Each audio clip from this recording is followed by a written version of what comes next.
Okay, guys. We're live. We're doing it live. It is June 17th, 2026. Welcome to today, right? Like, let's go. So today was good, man. Um, Shout out to all of the various, flows and whatnot of information and community people that are building out there. Shout out Mello, shout out Doc, shout out folks that are building on Solana. Whether I hold it or not, I recognize the people that are building. Really, really cool stuff.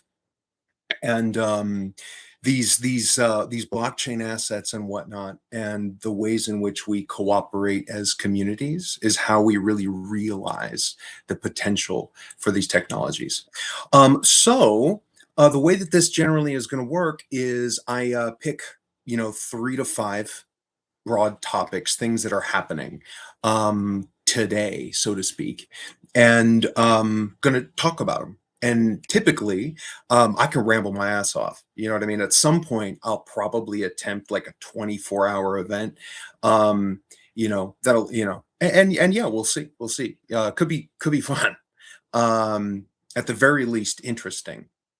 If I do that though, I would definitely be probably going through like a StreamYard. So shout out to that. Looking, also shout out to Streamlabs and Stream Elements, not paid by anyone, but just, as I explore all of these options. Shout out to it.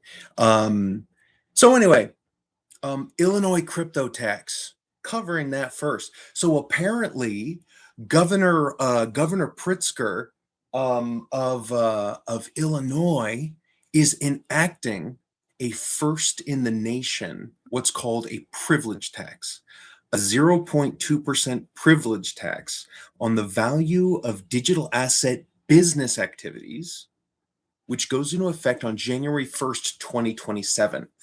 The tax is levied on exchanges, custodians, and brokers, though these costs are expected to be passed on to Illinois residents. Interesting. And then it's saying that in addition to these new transaction privileges, this new transaction privilege tax, standard state and federal taxes apply. So, okay, so it's talking about, da da da. You can look into that. So it's interesting reading those tea leaves, or those, those articulations of how this legislation is rolling out. Definitely go consult the verbiage of the bill itself. There's notes here of like a 4.95% flat state income tax. Is just a state income tax, including crypto capital gains and staking rewards at a flat rate. I mean, I like the flat rate approach. I think that's very cool. Again, I think though I would rather see a render unto Caesar approach. Shout out to right Jesus. Let's go. Who famously said, like, someone asked him, like, yo, like when should we be like all about this, like kind of this church life, honoring God, honoring these things that we're learning, and we're whatever. And Jesus said something about render unto Caesar what is Caesar's, and unto like God what is God's, or something like this. And so I think that if we taxed these digital assets in that manner, I think would be really, really effective. Like not only getting buy-in, from the populace, So what I would say is, if it's a crypto to crypto or blockchain to blockchain transaction, that's 0%, right? Because you're not entering Caesar's realm.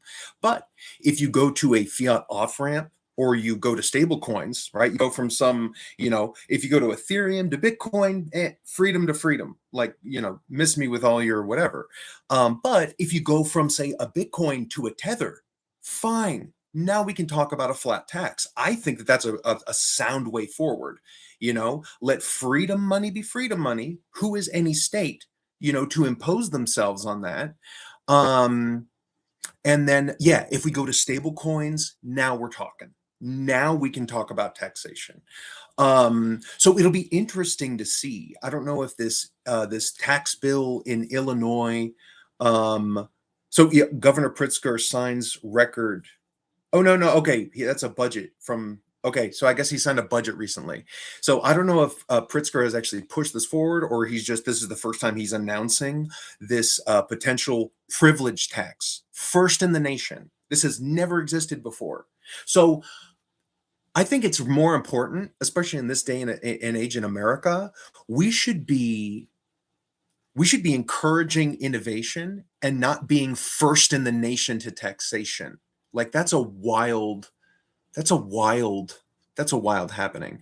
Um, so yeah, we'll see. Apparently, this is January 1st, 2027 is when this goes into effect. But again, importantly, it says it's exchanges, custodians, and brokers. So, DeFi environments and these kinds of things, it is part of the what's up, Professor Oak? Let's go, bro.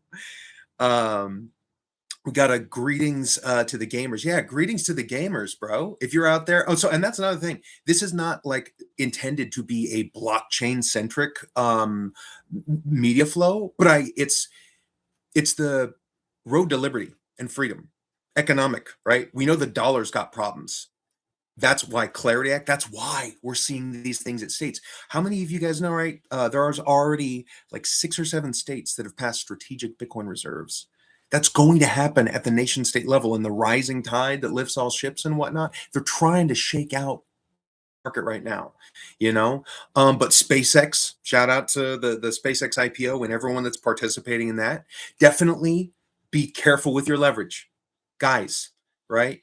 If I was modeling participation in the SPX endeavor, and I think it's going to be very, very successful, I would put about a $1.52 trillion valuation as a baseline in early capital participation.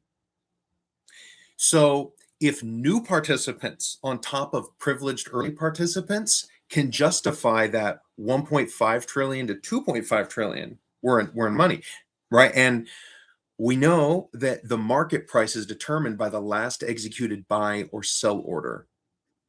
So just right. So I'm bullish. I'm bullish because think about this: when GameStop was running, what did they end up doing? Same thing with Dogecoin. Like, here's what I'm excited about for the next run. We now have tools with DeFi. Shout out to like Silent Swap, Houdini Swap, Bisq Network, Thor Chain, Thor Swap, Leo Dex. Anyone, like C Swap and all these, all of these DeFi tools. Um, Man, it's so interesting.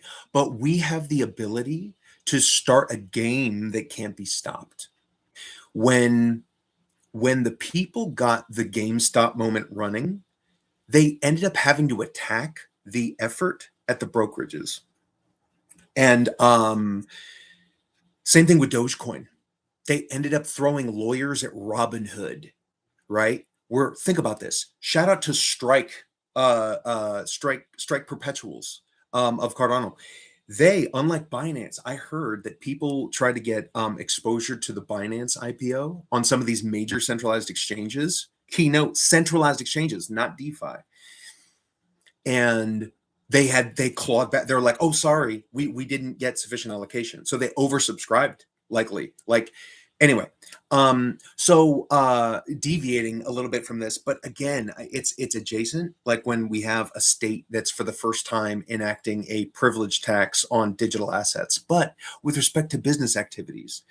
Why I think that matters the most to me is that I would implore a Governor Pritzker to consider, and one could argue that this is actually lays a foundation for actually, yeah, domestic business activity, whether taxes should be involved or not. But here's the thing, right? Encouraging the use of blockchain assets, particularly sovereign digital assets like your Bitcoin, your Litecoin, But we've got things like XRP, right? Accepting these assets at point of sale. And one of the things, ambiguity, right? There's like markets abhor uncertainty, but there's also freedom in and latitude in some of that ambiguity. And in a pre Clarity Act era, there's a lot. That's how the right. how does a Nancy Pelosi make a lot of money as a politician? And not to put it all on her, right? All of these politicians, the majority of them, right? We pay them 170K a year and they leave office with 30, 40, 50 million dollars on a public salary, by the way, and they're supposed to be public servants, but they're privy to insider information. As a matter of fact, Citizens United makes it legal for private businesses, whether you're Heinz Ketchup, Monsanto, McDonald's, or SpaceX, to have a conversation with your local politician because speech and money were made equivalent. Now, the average person can't afford $1,000 unexpected expense. But someone like Elon Musk can be a lot louder in that language of expression of advocacy in our political apparatus. A lot of words to say. Citizens United allows private interests to lobby our public halls. And over the course of time, private interests purchase our public halls. And then we start seeing all kinds of decouplings from representation. Let's go, Professor Oak. I love that. I was actually thinking about tagging that on, but amen. So Professor Oak asks real quick, what are you using as a substitute for tap tools? So shout out to folks that are building on Cardano and the Cardano community. I've heard that there are two big ones. There was a project called Frigid AI, and they rebranded to here, let me look this up. Bitbird AI is one of them. Okay, so shout out to the Frigid AI team who rebranded. I last night actually, because I heard about this, right? Because I was just the Cardano Cabal, not the Cardano Cabal. Well, fuck the Cardano Cabal, the Cardano Collective. We had this space and whatnot talking about the ways forward and all this shit. And one of the really great ways that people that aren't balls deep in the ecosystem, tap tools. You would go to taptools.io and you'd be able to see all of the assets trading on Cardano. And what was great about it, what I loved about it, you don't even need a wallet. A lot of the shit that I talk about here, right? I geek out about the technology like Solana and Ethereum, XRP, HBAR, Hedera. Ooh, really cool shit. Don't necessarily hold it. All of which is to say that I love the fact that I could have a conversation with a friend and I didn't have to get them thinking about, seed phrases and on-ramps and off-ramps. It's just go to taptools.io and see what's there. So Bitbird.ai is one of them. And my understanding is that's Frigid AI rebranded. The other one, shout out to the Lump fam. I've seen them on the timeline. They've got I don't know, maybe I haven't looked closely enough, but it looks like that kind of fish that has that headlamp on, and then you're right, man. But anyway, so let me look it up. It's like Lump. It's Lump Tools. Lumptools.xyz. Right now, do your own research and all that, but that's the website for another alternative to tap tools. So those are the two that I've seen that have emerged where you can go and look live at what's happening on the ledger. So you can see all these assets. Bro, I remember years ago, right? A big fan of Bitcoin, right? I also say better Bitcoin conversations. I might literally make that just a thing. Just be like better Bitcoin. I'm also thinking about creating clay with Cliff K. Because creating clay, it doesn't matter. But better Bitcoin conversations and all this shit. But I remember hearing about what was cooking on Ethereum.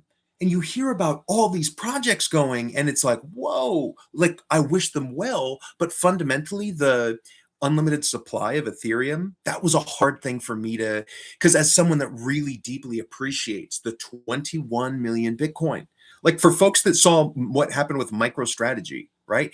How Michael Saylor made MSTR the most performant asset on Wall Street for 2 years, only unseated by NVIDIA riding the AI wave.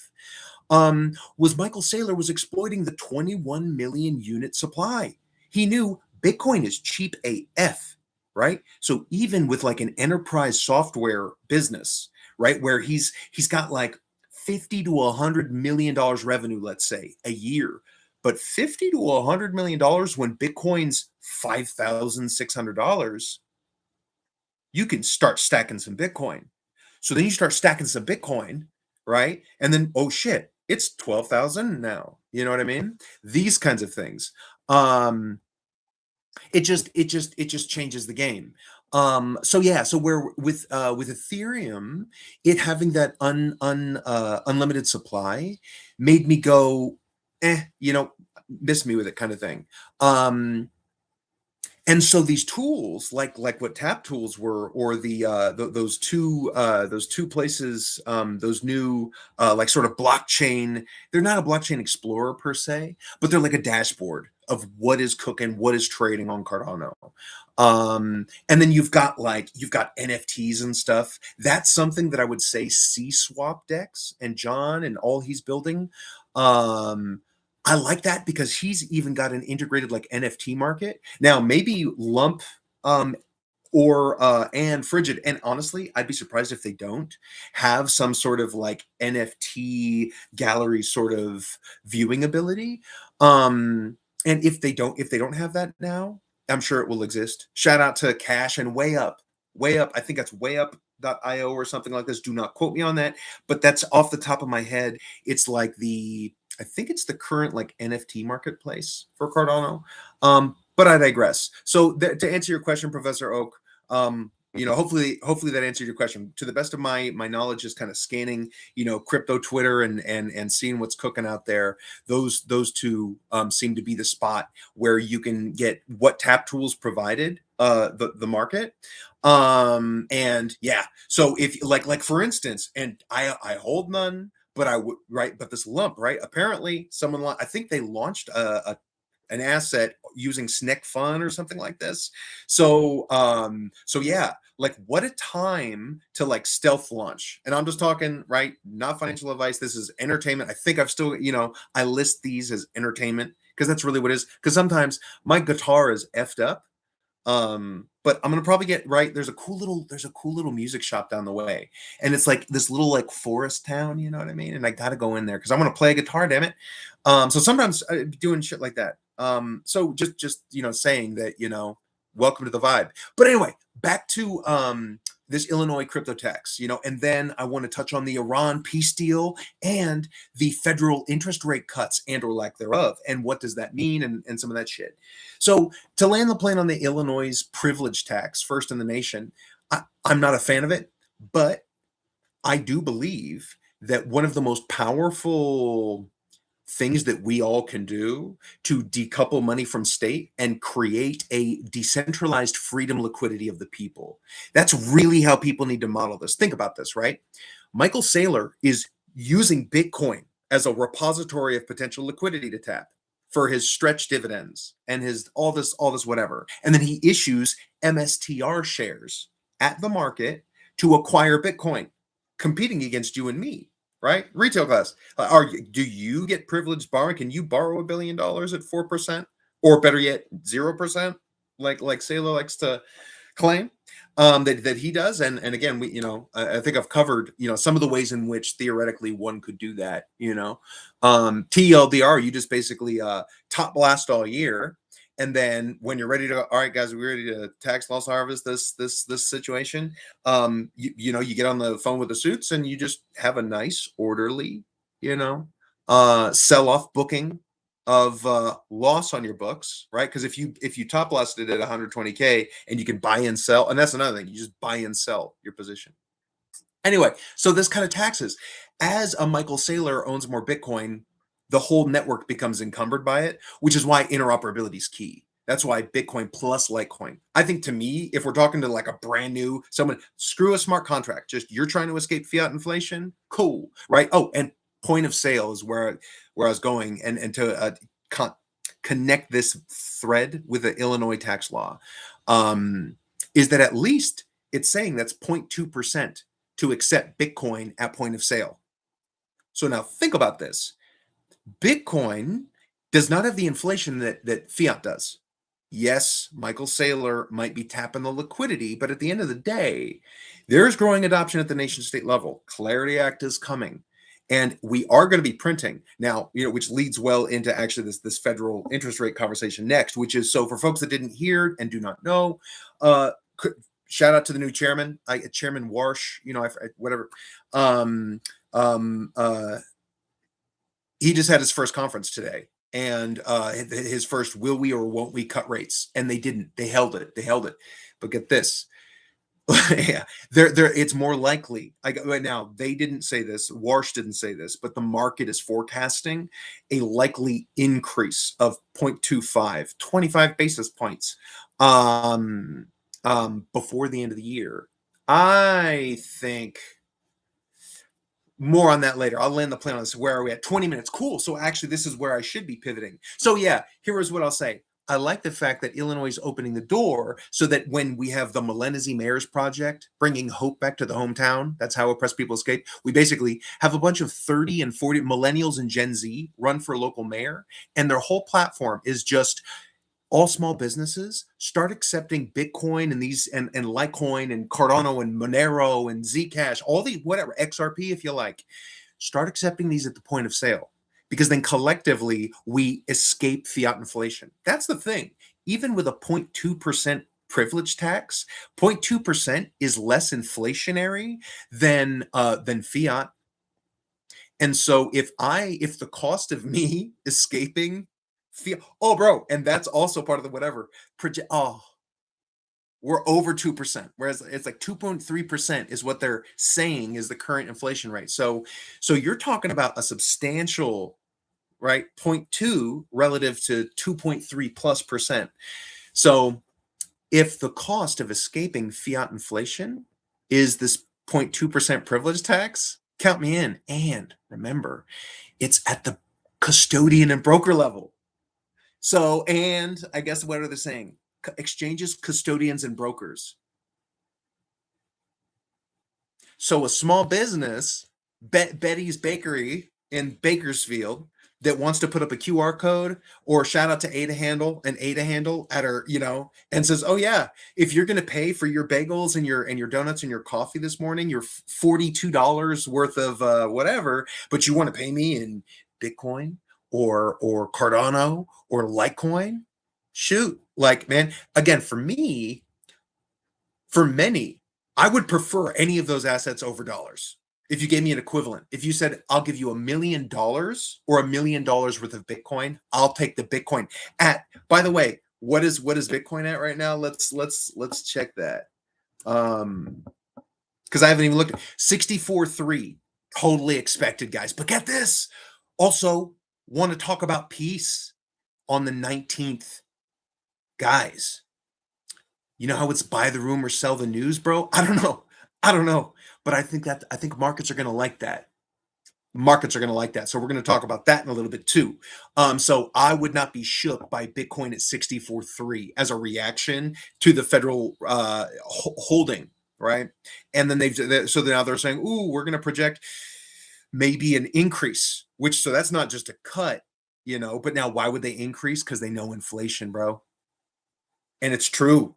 It's true. The market is not pricing in how aggressively we're going after print at the end of the year, is what it is. And so that's why the markets are saying maybe the Fed increases rates. But think about that. If you're hired by these suits to mediate these markets, and psychology is key to the way in which they're going to flow, you want them on that wall. You need them on that wall. You want them to have the market price in an expectation of a rate increase, because then when it doesn't happen or they get a cut, you inspire irrational exuberance. So, but on the macro, like one of the things that I liked about what Warsh said, pivoting to that. Let's start pivoting to that. But yeah, point of sale, accepting Bitcoin, Litecoin, and I'm telling you, if you started seeing these, because like oftentimes, right, your local pizza shop will have a sale on a Saturday night. Get a large da da da da. Could you imagine having orders over a certain value, or honestly, well, on Bitcoin you'd want it over a certain value, but have Bitcoin preferred, Give them a discount to pay you in a superior asset, which gets people using the assets. So whether you're a big fan of Litecoin or Bitcoin or Monero, even, you know what I mean? And so these are the ways in which we can make these assets more freedom maximizing and all this. And remember the interoperability between them. What the one of the things I love about Bitcoin, right? You can make it anything. That's the difference between a sovereign digital asset and like Caspa, for instance. I'm sure you actually, right, the right highways and byways, you could find a way to get from Caspa to Bitcoin. But the flow works preferentially like one way, right? Whereas like some meme coin that launches, that exists for 7 days, fundamentally different than something that's been validating every 10 to 15 minutes for 17 years with a 21 million Bitcoin UTXO set, or 14 years, 15 this October with the 84 million Litecoin set. So the Federal Reserve, yeah, man. So shout out to Chairman Warsh. Looking at this, shout out to NBC News. This is where I'm pulling these numbers from. Projections now show the committee expects a 0.25% of rate hikes in 2026, followed by the same amount of cuts in 2027. So they're saying as a baseline, they think we might get another, 25 basis points increase before the end of the year, and then all next year, a cut commensurate with that. Yeah. That's ridiculous. Well, it's not necessarily ridiculous. But I don't know that it's likely. But here's what I would say. Remember, these are also projections. What we have is a hold on the interest rates. We know we're going to be aggressively printing at the end of the year. And one of the things that I like about this, Walsh, he did not issue a projection, which I thought was very smart. I'll say this: my takeaway after reading this article, from what I'm getting, he did very well. He did very well. He answered a couple questions also, like pretty on point, where he's got latitude to make decisions. That's bullish. Policymakers also cut their economic growth projections slightly from 2.4% to 2.2. Now remember our inflation, right? 2.3 plus as a baseline. They also revealed officials expect core inflation, which excludes food and energy costs, to remain at an elevated 2.5% through next year. And in May, it rose to 2.9%. So if they're telling us one number, right, that's the baseline. That's why we say plus, because we know that the reality, right, like the implied print and of operations in Iran. 6 months ago, when we were looking at, okay, what does 2028 look like? The next Bitcoin halving's in 2028, these kinds of things. A lot of conversation there, but we didn't expect conflict in Iran. Then we had it. And remember, so that's $1 billion a day since whenever this kicked off, which again, peace is coming. I'm so grateful for that. And I'm bullish on that for the market. And think about that in the context of the valuation that Bitcoin is holding, and for my money, I believe that we're looking at basically synthetic price suppression under that 69 for the culture, 69,000 to 73,000 Bitcoin is more or less kind of float games, settlement games, and I think people leveraging to the downside, because I think people are the true value, so to speak, would be or fair or true, slightly different whatever's, but 69 to 73, actually what it should be at, over 120, over its all-time high. There's an easy argument for more than 150,000 because of how much we're going to have to print. We're going to clear $40 trillion in our national debt by the end of the year. As a matter of fact, what is the US debt? Let's look this up. National debt clock. United States. Yep. Yeah, guys, it's wild. 39,264. 39,264. And we're adding, right? So 39,264 is what the US debt clock just says right now. So only 750 billion to go, right? $1 billion a day, Iran alone, on top of everything else. And yeah. It's going to be aggressive. So basically, the math is around $1 trillion now every 100 days. So how many days till the end of the year, right? Halfway through the year, 365. Da da da da. Yeah, we're going to clear 40 trillion before the end of 2026, and then rolling into 2027 on the back of that print, bro. Woo, woo. Right, and remember, real estate houses are at an all-time high as far as price. No bidders. No one's bidding. There's this artificial inflation. What happens, right? What happens when you institute lies in the market? We're literally putting dishonesty in the market by artificially suppressing, keeping these prices up. Just saying, right? To how do we model these things, right? Like why do federal interest rates matter? For folks that also don't know in that context, how cheap it is to lend and borrow money at a baseline it can be a limiting effect on value creation, right? When it's cheaper for a small, medium, or large business to borrow and capital, which creates dollars, right? When banks, that's fractional reserve banking, you put $100,000 in your local bank, they're going to create $10 minimum, typically, for every $1 you put in. Glass-Steagall was a series of laws that used to limit that. It created like kind of a little interior gold standard, but it was just by a ratio where it was like, all right, guys, you can do your fractional reserve. So, and think about that. Think about how messed up that is really, because they lend 10 to 1 your deposits and their credit division, for instance, making 26% on credit on in the credit division. Home loans could be 3, 5, 6, right? What era did you get your home loan? Like right now. And that's the kind of thing. Imagine you want to try to buy a home next year. That means at a baseline, whatever you borrow your house at, right? They're saying, well, net, if you did it in a year, they're saying increase a quarter of a point. That's why, if you were going to say why would they increase it a quarter of a point, it's that it's because if you were going to pair it with a passage of some gnarly print, which I'm not betting that we don't have some gnarly print before the end of the year. So I get it, and one again, the things that I really liked about Warsh is he reiterated their two mandates, which is, to let me like make sure I because this actually was a really, really great article. Um, there are other mandates that has to do with full employment, but I want to read the right. The Fed said the committee will deliver price stability, one of its two congressional mandated duties. The statement did not mention full employment, which is the Fed's second mandate. So full employment and price stability. That's why I wanted to look that up, because their term, price stability, right? Ambiguity of the language and specificity of the language is the provenance of lawyers and poets, right? Um, but I like that. I like that. That's strength in institutions talk, honestly.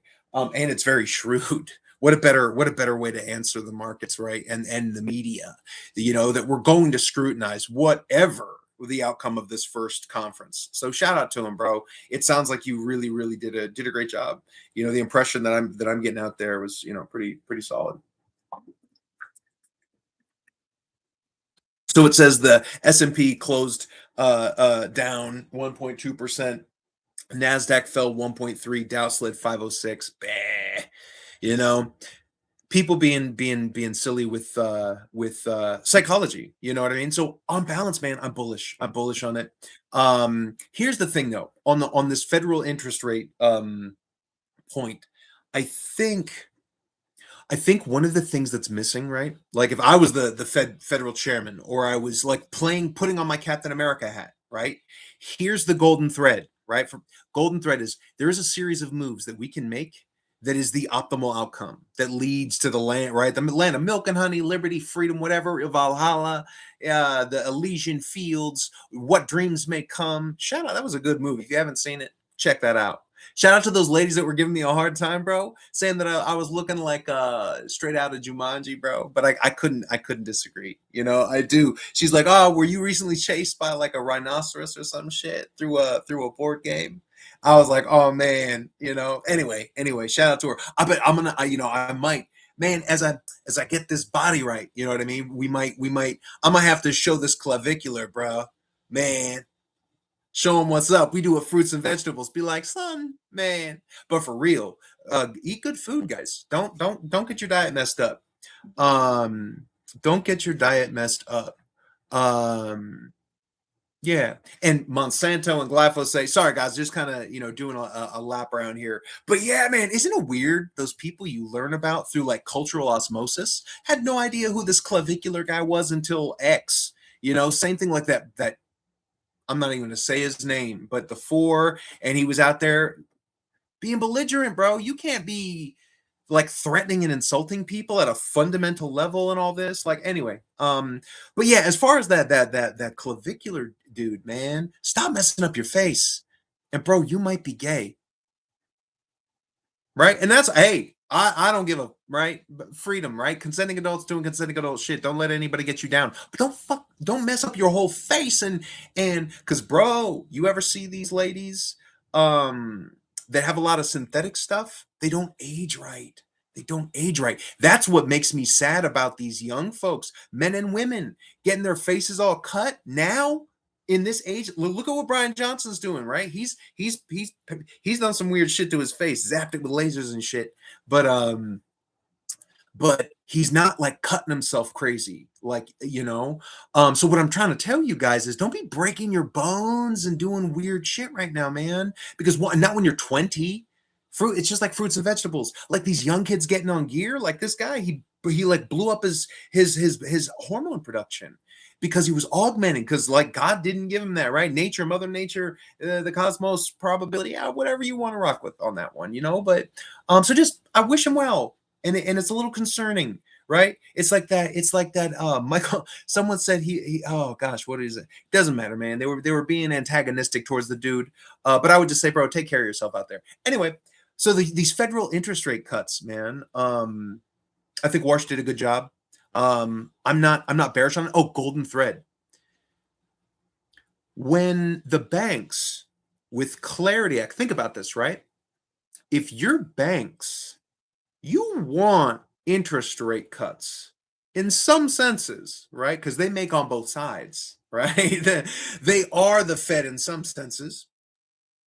But when right, the game is, can you make more money with your lending and borrowing division? Is there an economic environment that actually supports your ability to be productive with the capital relative to baking in 0.25% in your pocket?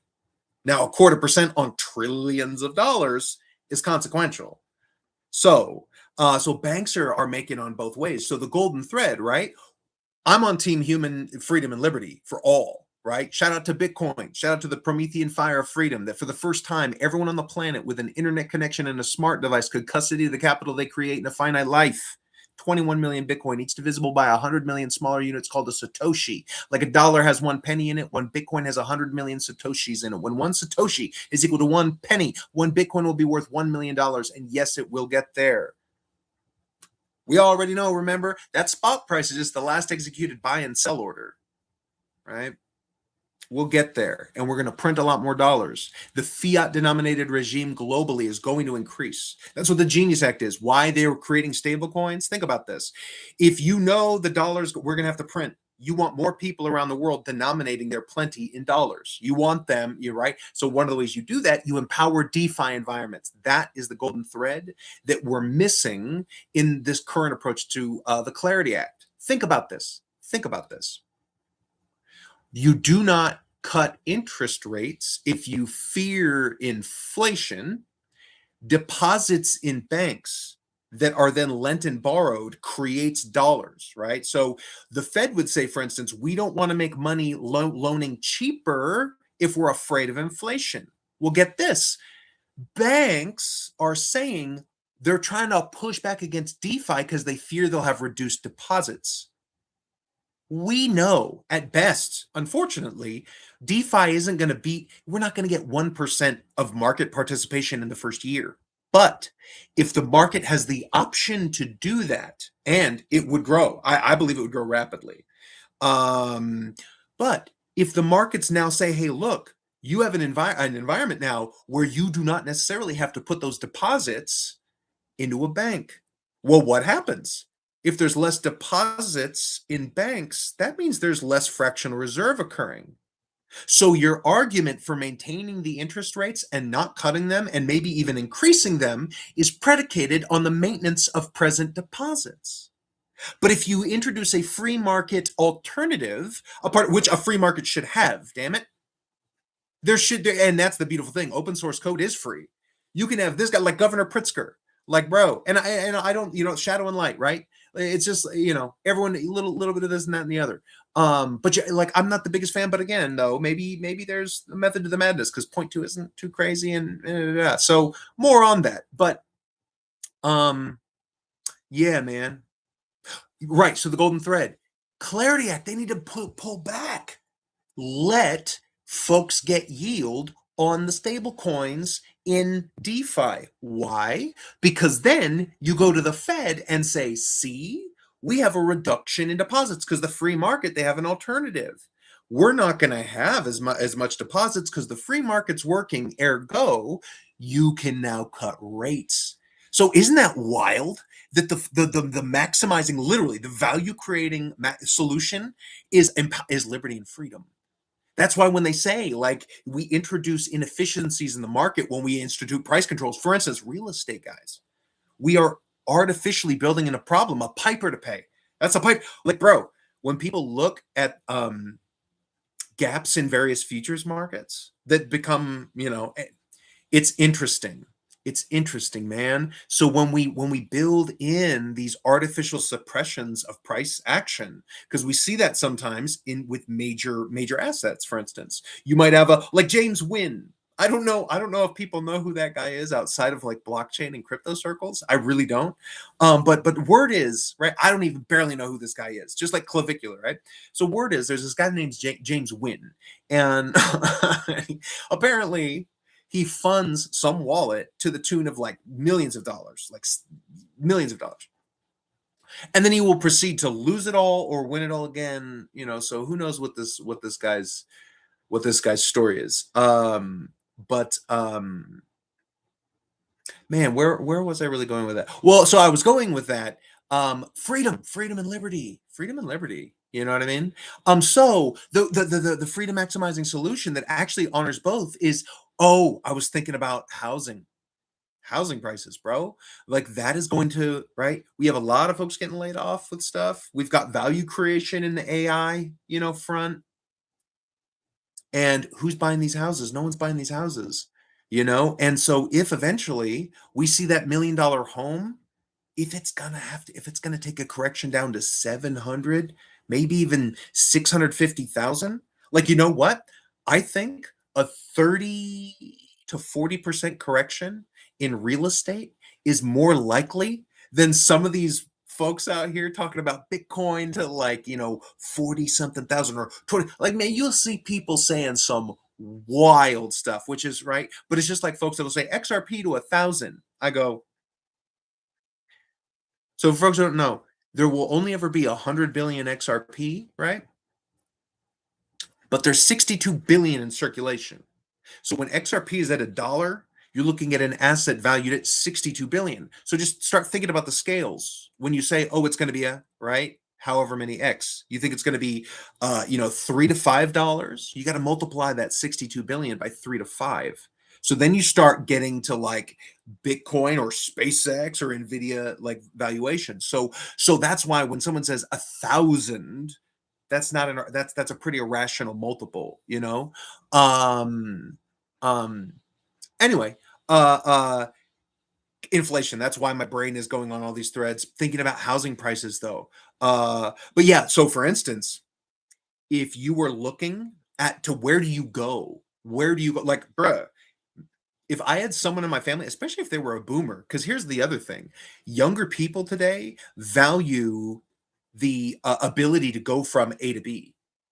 You know, the fact that you, especially in today's job market, you know, like where you could be in Texas, because that makes sense for this 24 months, then you have an opportunity in Australia, you know, or Washington or Canada or Switzerland, who knows, China, you know what I mean? Um, and so it's just such a different global world where like the 30 and 50-year mortgage, bro, like they were talking about, yeah, like 50-year mortgages, but they're also Fannie and Freddie Mae are accepting Bitcoin.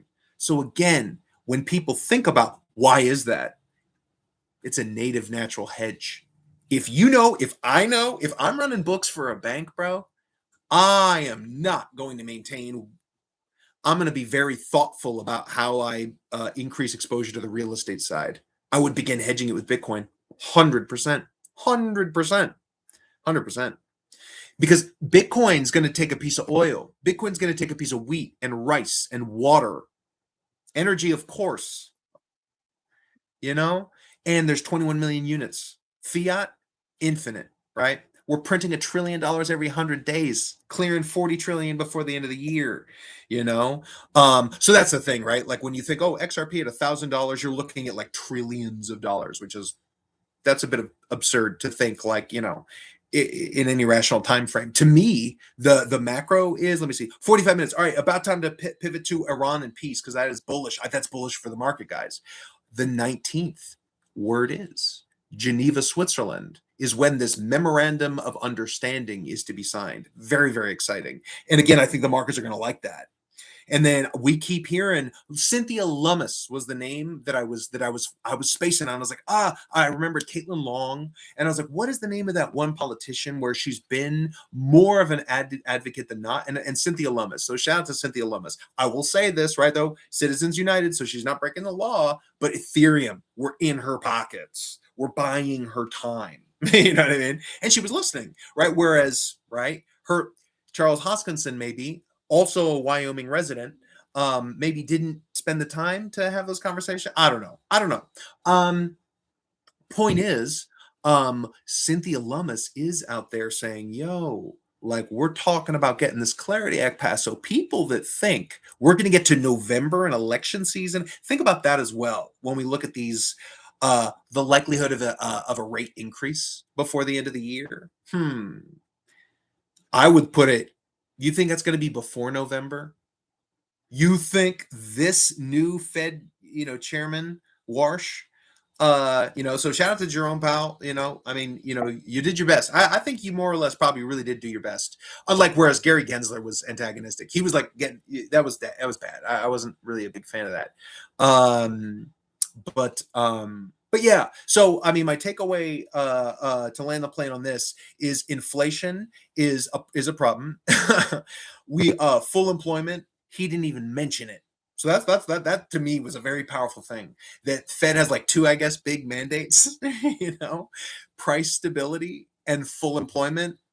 And he didn't even mention the full employment, but right, like we have all this creative destruction. So banks need to stop this anti-competitive BS against the Clarity Act. Let folks get yield on stablecoins. Why? You want to levy an argument if you're a bank. You want to levy an argument for why DeFi is going to take deposits from you, because that will be the auspice for cutting rates. And if it actually unveils in the market and 5% over the next 5 years, if we got to 5% into DeFi, that's wildly ambitious. But if we did, whoo, everyone's winning then. That's 5% less fractional reserve from these effing banks, right? And then we've got 5% of folks finding freedom together and supporting in each other. Because then you have, you know, and that's the other thing, bro. That's why these maximalists of any one thing, like for instance, right?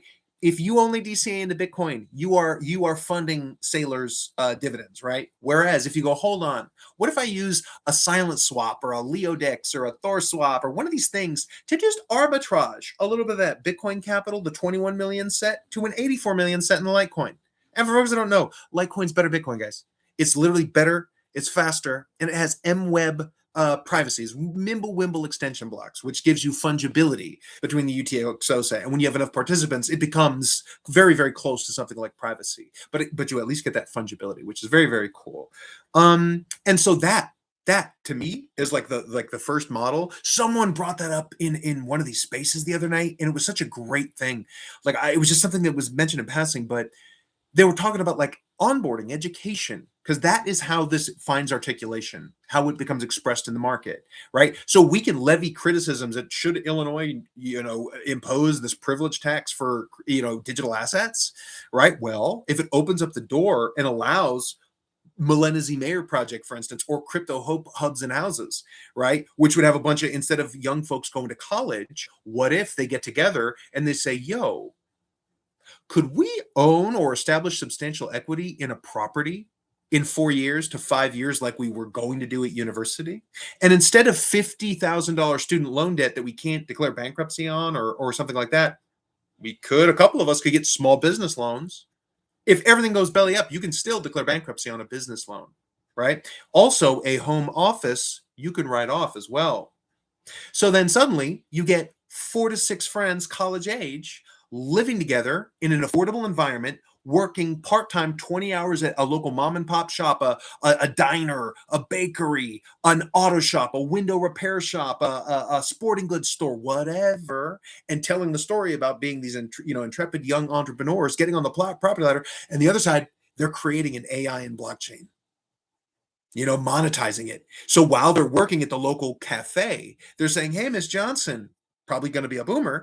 Have you considered accepting Bitcoin and Litecoin and XRP maybe here at the point of sale? You ever thought of that? And she's like, well, why would I do that? I'm glad you asked, right? Inflation and all these things, right? And if you're there, and these are now her, the people that are helping her run her business. That's Sandra, right? One of the dude's, girlfriends in the house, right? She's working at this bakery. And so she gets to be sitting there, talking to Miss Brittany, behind the scenes about how, hey, maybe we could make it, because if Bitcoin start, now think about that, bro. So you're some little small town pizza shop making 150K a year, right? After you pay everyone. I'm doing pretty good, honestly. If I was running, man, that would actually be a pretty dope ass life, right? But let's say you're running some small business, some small cafe, right? And at the end of your bills are paid, you make 140, 150K a year. If you started locking 30% of that into a mix of like Bitcoin and Litecoin, Cardano, XRP, Zcash, Ethereum, Solana, maybe, right? Suddenly you're entering a radically different growth paradigm. Like for me, I would just say, look, Bitcoin, Litecoin, right? I mean, shit, really pay me with Litecoin at the point of sale. And at the end of the week and the end of the month, I'm going to swap 20% of that bag over to the Bitcoin set, right? So in one fell swoop, if someone goes and they're paying their $58 for a couple of large pizzas, because pizzas are getting expensive, food, everything's expensive, dozen eggs, right? But if you start having like rewards programs, well, not rewards programs, but like discounts, you incentivize them to pay you in these superior assets because it allows you to escape that inflation, which we know their target is 2%. Right, and May was 2.9. May last month.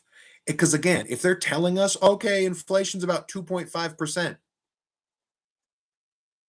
we know that the reality typically is higher than that. And that's only going to grow, right? The exponential growth of the curve. It took since like the founding of centralized banks, Louisiana Purchase kind of shit, to Bill Clinton in the 90s to get to 6 trillion. That's a long time. And then just since the 90s, we're at 40 trillion now. So it's like 200, the better part of 250 years. And then in the last 20, we just worked hockey stick, ladies and gentlemen, right? So getting small businesses to begin even preferentially accepting Bitcoin, Litecoin, sovereign digital assets that you can turn into anything. You can now use that Bitcoin to back the very loan you're getting on your establishment, on your bakery, right? Thanks to Fannie Mae and Freddie Mac. So this becomes a better model for younger folks where college really is ceasing to make sense.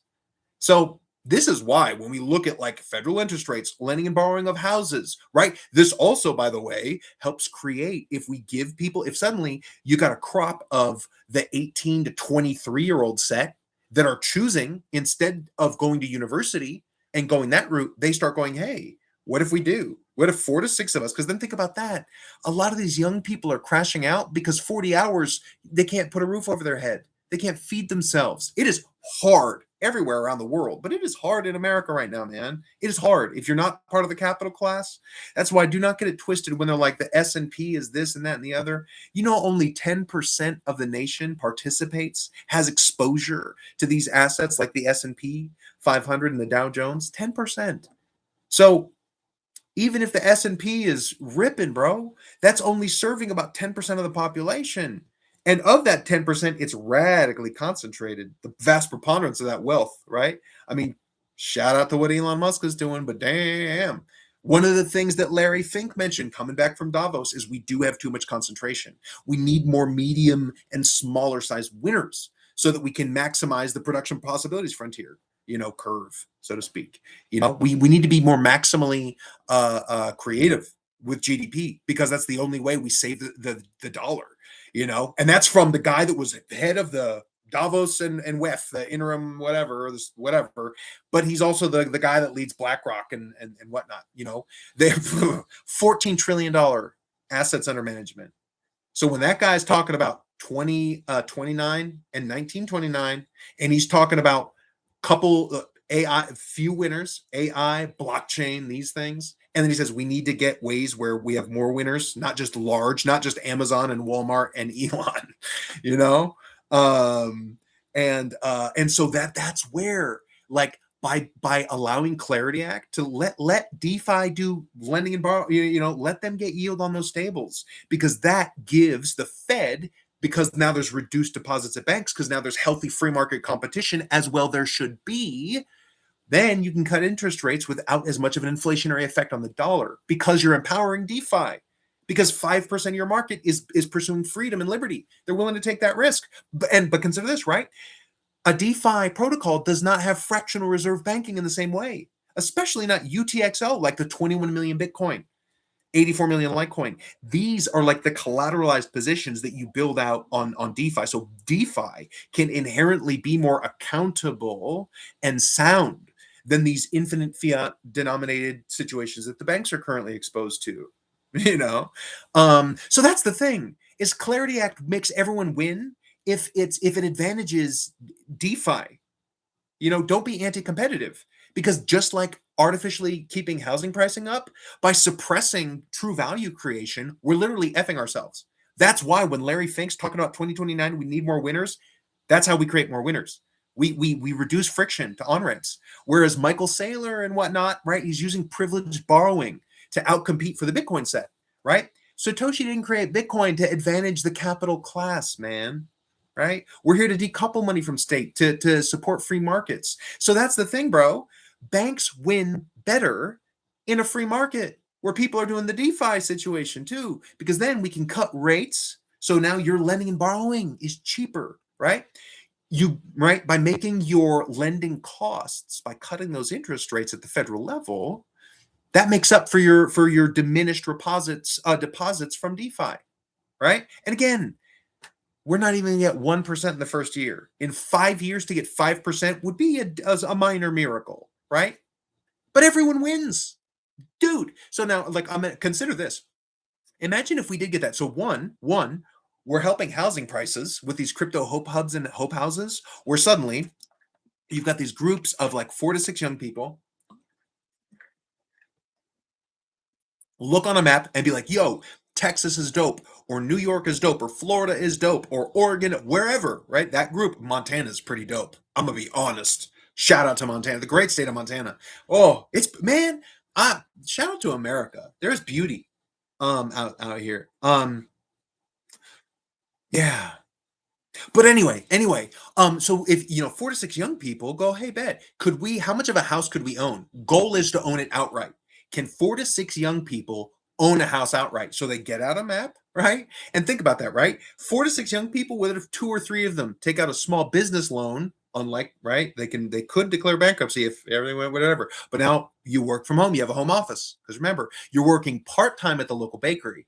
And the other time you're on AI and blockchain, and you're monetizing the story of these 4 to 6 intrepid, right? Pretty soon your kick, whatever. You work at the local cafe, not because you need that paycheck, but it's good content for kick. right? And honestly, the social, if you're right, like if you're 20 something years old, who would honestly, it's kind of fun. If you're not worried about keeping a roof over your head and you're working like 18 to 22 hours a week, bro, and you're living with some friends, and then the other 20, 20 something hours in the week you're working in blockchain and AI, and while you're working at local man and the local bar, the local library, the local whatever, educating about, hey, yo, if you start accepting crypto at this point of sale, y'all are going to escape fiat inflation, right? And you're suddenly in the global asset that's being adopted in Australia, the Singapore, the Middle East, Brazil, China, everywhere, right? And that's why, like the Melenzi Mayors project, bringing hope back to the hometown, is really just the same kind of thing. Except you may not be like a college age kid saying, okay, instead of college, I'm going to go do this with my friends for 4 to 5 years. We're going to see if we can own a house. And bro, I'm not the one that's going to tell a consenting adult she can't make a crazy amount of money, because we hear that there's this one lady out there, that one content creator, word is she made more money than LeBron James in a calendar year. Could you imagine how many houses she could buy in some little town? Like I was watching a thing about houses in Maine, like communities in Maine, where kind of like Japan, it's an aging population. So think about how beneficial that is, grassroots, right? To have an alternative model. Because right now, people are escaping their small towns because they don't believe there's hope there, right? Whereas when you can have exposure to Bitcoin and Litecoin at your local hardware store, your local mom and pop coffee shop, the local da da da, it becomes incorporated into the business dealings of where you're at. Suddenly, you have ways of participation in global markets in the same way that information exchange. Now, with a phone, bro, right? We can see our friends partying in Paris, in Singapore, in Sydney, in Rio de Janeiro, bro. Oh, shout out, man, right? Um, yeah, dude, it's wild. So these are the kind of things, as college debt, that makes no sense to me, bro. Like, could you imagine, like, if you know you want to be a heart surgeon, you want to be a brain surgeon, amen, go, please, because that's something you can't just do from a laptop, right? But like, it's actually like a joke, like even in like engineering, bro, that what ends up happening a lot of times, every once in a while you'll get these brilliant professors that really are dope, right? But a lot of times, bro, you'll go, even if the professor's dope, you'll get like a problem set or some whatever, and or you sit through a lecture and you're like, what did we all just witness? Like, what was that? And then at the end of them rambling for an hour, and I'm not going to throw any stones on that, right? But then you get a problem set, you have no idea, and you end up teaching yourself at home on YouTube, right? And in this age of AI and stuff, bro, right? Like think about software development. Software development used to be the thing that, like, hey, just go to a coding camp, da da da, you'll always have a job. I'm not saying that you won't, but think about that accessibility now. If you can articulate it, in the age of AI, we will be limited more by the creativity of our questions. Novel reference libraries, incidentally, will also be what is one of those chief things that distinguishes various like LLMs or agentic intelligences and whatnot. Um, yeah. So, like having culture where we're mixing it up so that we can ask creative questions, that is what's going to limit your capacity for creativity. Because if all of your inputs are algorithmic, it's clavicular and and assholes. What do you have to give? What do you have to give? You know it, right? That's why you read a book. Shout out Mary Shelley Frankenstein. Y'all know that story about how she wrote that? That's such a beautiful story. That was an 18-year-old woman that wrote that. It was like a fall. She was weathering with Percy Blythe Shelley. Her husband was the poet, Lord Byron. Lord Byron. And anyway, they were weathering over a winter, and they decided, while the weather was dreary, to, over the course of like a couple weeks, retreat during the day, and write the scariest story, and then in the evenings they would come together and share the most recent chapters. And it was in this environment that Mary Wollstonecraft Shelley wrote Frankenstein. In 1818 is when it was published. These things, Bish. I don't use AI uses me. That's just facts. I wish that wasn't so. As much as some of it has been, consent is sexy. Let's just put it that way. But yeah, man, that's why we get a lot of these layoffs and stuff. Is folks have been inputting their creativity, and then the model goes, "I get what this person does. Yeah, thank you. Whoever, and especially if you're like a senior engineer, you've been working there for a long time.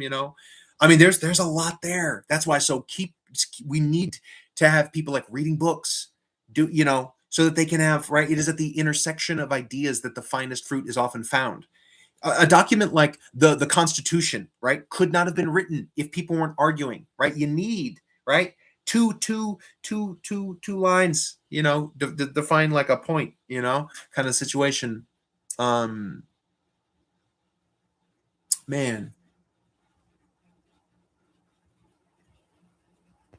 Well, two lines actually don't have to. I mean, you get singularities. But then we talk about the calculus of cusps and discontinuities in the function, which I love. Now we get to talk about time travel. Where are we? An hour. So now typically I would be free of the things. I haven't gone to peace. Let's go to peace, bro. Peace. Shout out to peace. So word is we have a memorandum of understanding. When I'm looking at the markets, guys, so think about that. And again, for the record, Bitcoin is trading at 64,339 as of now. Should I do a tour? I want to do a tour of the markets because this isn't quite like, maybe we'll pivot to that later. But yeah, so Bitcoin's at 64.3. This is after interest rates were held. Interest rates, no cut. And right, but we've got this peace situation coming up, right? And so here's reading from this the full memorandum of understanding. My understanding is this was released by the White House. This language is from the White House. Below is the full text of the U.S.-Iran Memorandum of Understanding, as delivered by a senior administration official in a briefing with reporters. The big picture: the MoU, Memorandum of Understanding, declares the war to be over. Let's go. Calls for Iran to open the Strait of Hormuz and the U.S. to lift its blockade. Launches 60 days of nuclear negotiations. Big. Waives sanctions to let Iran sell oil during those 60 days. So an immediate. And read into this, baby. Oh, and includes massive economic incentives should Iran sign a final nuclear deal. So I'm telling you, putting on the Captain America hat, right? If we want to build catalysts in markets and make these bitches cook and be able to weave a little bit of woo too at need, which these markets and traditional assets they've been walking on woo for years. It's crazy. It's scary, actually. That's why when Larry Fink says we need to grow, whatever we can get out of SpaceX and Blue Origin. And shout out to Jeff. And rockets blow up. Elon will tell you all about it. Elon will tell you all about it.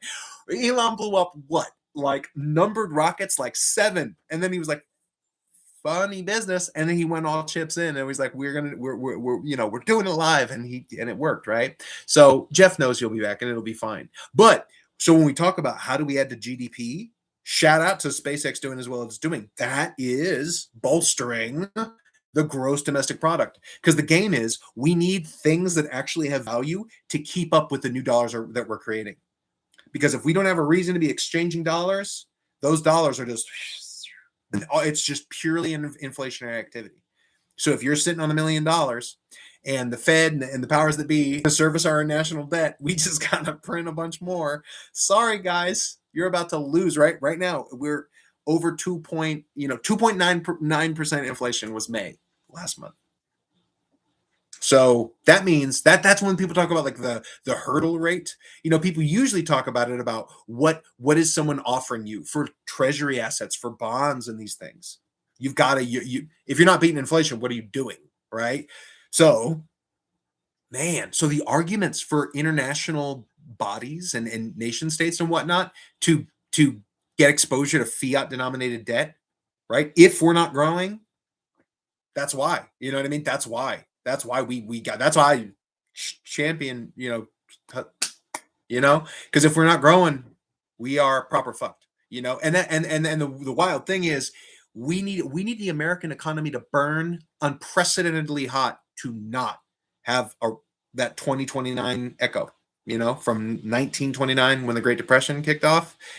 For that not to rhyme with 2029, we need to start getting an answer to real estate, crypto hope hubs and houses, right? Getting people not blowing their money on college that doesn't make sense anymore, and figuring out how can we get these young people to be entrepreneurial, get on the property ladder. Because think about that. You get 4 to 6 young folks. They move to an awesome little town in upstate Maine or somewhere in Montana or somewhere in Texas or Florida or wherever in the great, land of America. Um, Hawaii. Hawaii would probably be great for it. It's expensive as hell. So that's why. I mean, if it was me and some friends, I'd be like, bro, y'all want to go to upstate New York or Maine or yeah, Texas, Montana. Honestly, Montana, bro. Oh. And there's a lot there. There's a lot but so that's the thing, right? So you get these 4 to 6 young friends. They go. They're each, because now there's 4 to 6 young friends to make a mortgage. That's the other thing. Mortgages are often less than your rent, but now you're also establishing equity. But they could also rent. That's a valid thing, right? They could still do the same thing. But I think the acquisition of the property is a very smart idea, and it creates a demand for people to buy houses that otherwise can't. And it gives young people, stops them crashing out. Because these young people that are crashing out and hurting strangers, it's because we take away the meaning of a life. When it's like, yeah, bro, you got to be at that fryer for 70 hours to pay your rent and feed yourself. You know what I mean? And the thing about it, a car payment, medical, whatever, if you have student loan debt, like a lot of people do, and all of this, and that's before you're dating anyone, right? And think about that, bro. People aren't dating. That's another thing that maybe helps that. You get 4 to 6 college age friends. So you're kind of replicating a lot of what you experience in college. There is something to be said for that broader network. And again, if mommy and daddy are paying for it and it doesn't encumber your freedom, then by all means, go. It is a beautiful experience. I'm not going to say college is a bad experience if it doesn't F you over financially. Problem is, it's effing over so many people financially, and they don't know, like, what else can I do? Because for some of them, it's take on the debt, go to college or the military. And this introduces a new option where people that are, as they're leaving the high school and they're thinking, oh my gosh, like, college or, right? What could this or be? And I would contend, yeah, man, you get 4 to 6 young people, get them in a house, right? Maybe mom and dad help with whatever. Maybe they get the small business loan, and then they write off the home office that they work out of. Because remember, they're working part-time at that local coffee shop or that glass shop or that auto mechanic or that pizza shop or that whatever, that small mom and pop shop. The other, they're creating an AI and blockchain, and they're telling the story of their entrepreneurship. I contend that at the end of those 4 to 6 years, right, what do we have? We have 4 to 6 young folks that either own a house, now they have a home base, or they have equity established. And you would have them all, right? Like, they go in with this as the mission. Just like young folks take out a crazy debt and say, all right, I'm going to go to college for 4 years of my life, right? So this is a very powerful new kind of model that I think is very, very hopeful. Anyway, peace. I don't know how I one to the other, but anyway, massive economic incentives. So then it basically says, I think that this is the opening of this is really, really powerful. And the things that I took away, and I even looked at a map at where is Lebanon and where is Iran. Now, shout out also to StreamYard when I do finally do this thing. I was messing with that where I would be in the thing and I could bring it up. Here's where I would be bringing up the map. I would be doing what's on this situation over here, and just pointing out that on a map they're a bit apart, and then you have like Iraq and whatnot between them, but Lebanon is right on top of Israel, Palestine, that region of the world, and Jerusalem and whatnot. And so the tea leaves of this language, I think, are very powerful and important. The United States, and again, this language is from the White House. The United States of America and the Islamic Republic of Iran and their allies in the current war, by signing this MoU, Memorandum of Understanding, declare the immediate and permanent termination of military operations on all fronts, including in Lebanon, and undertake from now on not to initiate any war or any military operation against each other, and to refrain from the threat or use of force against each other, and ensuring the territorial integrity and sovereignty of Lebanon. The final deal will confirm the permanent termination of the war on all fronts, including in Lebanon, and other provisions of this paragraph. And then it goes and it details those dates and ranges. To me, reading that, I go, bet. So that means, right, Iran, shout out to it. Peace be to the people of Iran. We always hear about how, oh, but they're out there chanting death to America. Bruh, I don't believe any of the media these days. I'm sure that there's a contingent of folks, just like you'll have all kinds of people saying crazy dumb shit in America too. Right? I mean, don't get it twisted. But right, we got to build bridges. We're human. Starting there, right? And peace is typically good. I hope everyone can feed their families and have hope for a tomorrow for themselves. You know what I mean? And shout out to HOPE as an acronym, how oppressed people escape. That's also why that alternative model to college is called a crypto hope house, because that's how these young people are escaping the matrix, bro. That's how oppressed people escape, HOPE, right? And you do that by you trust your gut, the grand unified UTXO theory. So like GUUT. And for UTXO is Bitcoin, Litecoin, Cardano, Midnight, Monero, Dogecoin, Pepcoin, Caspa, so many, you know what I mean? And that interoperability is freedom. And so, yeah, a bunch of young people getting on the housing ladder, teaching small businesses across America how to incorporate cryptocurrencies at point of sale, thus empowering economically these small businesses. Because, oh, yeah, land and plan on that, shout out to Peace in Iran, that small business that was making 140K a year, right? That's suddenly locking 20 or 30% of that into a Bitcoin when Bitcoin will hit $1 million. I think before a decade, fair play. I would call that. If you gave me odds on that, man, I'd take it. I think Bitcoin gets there because of the aggressive printing of the dollar.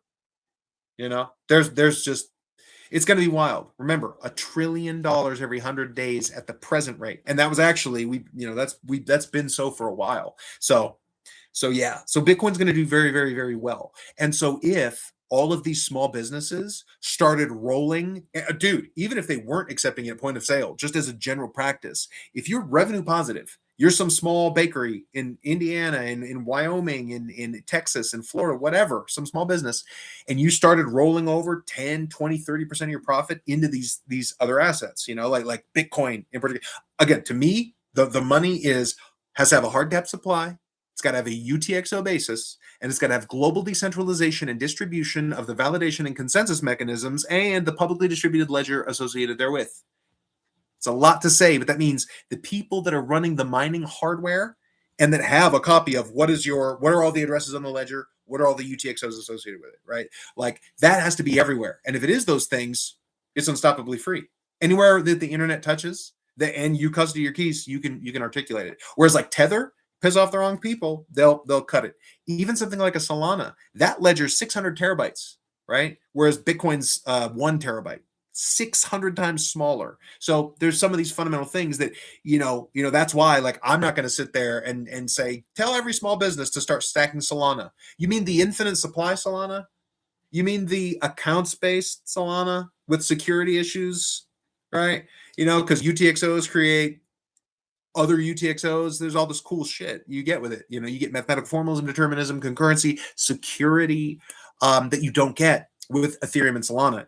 So to me, that's the thing. But hey, as part of that conversation, in this, a bunch of young kids are having these conversations, with small business owners as they pursue their freedom as entrepreneurs and try to own a house in 4 years. That's a valid conversation because the thing is you go, yeah, accept Solana, because that's the way that, right? Because I've got friends that are building on Solana. I don't discount it. You know what I mean? I think XRP, though, for instance, has a stronger long-term argument. Yes, it's why I don't know that it's the CBDC they'll never admit to. It's the bankers, blockchain. But 100 billion XRP will ever exist. Yeah, there's only 62 billion in supply. So their treasury, right? They're sitting on like damn near 38 billion XRP to still introduce into the supply. So yeah, keep a weather eye on that, whereas only 1 million Bitcoin. We're over 20 million Bitcoin in circulation. That's kind of cool, and we don't reach that issuance rate until the year 2140-ish, it's very, very cool. So even XRP is, to me, superior to the dollar. If I'm going to do the dollar, that's already, right, matrix money anyway, and how many people actually have cash, right? It's banks, it's your account balance, so if you want to decouple money from state, right, I'm not going to be the one to pitch you on Solana or Ethereum, but right, if you want to buy that pizza, buy those bagels, pay for that engine repair or that oil change in Solana, but that small business goes, bet, yeah, we'll take your Solana, but at the end of the week, we take all deposits and we move 20% into Bitcoin. That is how we win. And Litecoin. Honestly, Litecoin's the freedom. That's the freedom. That is the asset that is best positioned to be the decentralized freedom, liquidity, and freedom capital of the people. Because you can make it into anything, broad legacy, adoption, merchant adoption, all kinds of shit, And think about this: we make Bitcoin more honest when we migrate supply from centralized exchanges into self custody. In order to enforce 1 unit of honesty on the market in Bitcoin terms, it's what, 60 something $1,000 for a unit of honesty to say, hey, I'm going to take it from Binance or it's Kraken or Coinbase or whatever, any centralized exchange, and you're going to move into a self-custody situation. You have made it. You've reduced float. They can't lie. They can't be good for it. They can't just update a dashboard and say, all right, we'll make it real in 24 hours. So that's powerful. And think about that though. How many of us have 60 something $1,000? We can just, oh yeah, right? Litecoin. Think about this: for every 1 Bitcoin, there are 4 Litecoin. So that's a Bitcoin normalized unit. That's just maximum supply of the asset divided by 21 million. The BNU, the Bitcoin normalized unit for Litecoin, happens to be 4. Think about that. Most of the people, that's less than $200. I think it's like 180, because Litecoin's cooking at whatever the hell. It's like $45, $46. Okay. So the imposition of 1 unit of honesty on the Litecoin ledger, less than $200. Are you understanding how we can we can force honesty? And guess what? When they start having to claw it back, what happens? The price starts climbing. Price is just the last executed buy and sell order. They manipulate Litecoin, particularly Binance, if I'm being honest. Word is. And because it is the most used, more people, more capital will actually flow to the Litecoin layer on most days than Bitcoin. So it's this crouching tiger hidden thing. So the deal is things like Operation Litecoin Liberty. Buy 4 Litecoin, move 4 Litecoin from an exchange to self-custody. Just do that. And that's another thing that would be powerful, is to support each other as communities.